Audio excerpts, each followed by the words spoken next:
Izplačila so seveda odvisna od pravnega razmerja, ali je to delo na podlagi zaposlitve, torej pogodba o zaposlitvi, ali je to civilnopravna pogodba, kot so avtorska podjemna pogodba.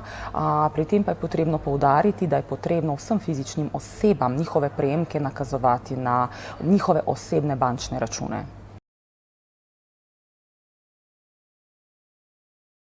Na seminarju bomo izpostavili in razložili tiste glavna izplačila oziroma najbolj pogosta izplačila, izredna izplačila fizičnim osebam. Poleg vseh navedenih, torej avtorskih podjemnih pogodb, bi izpostavili še recimo odpravnine, nagrade, regrese.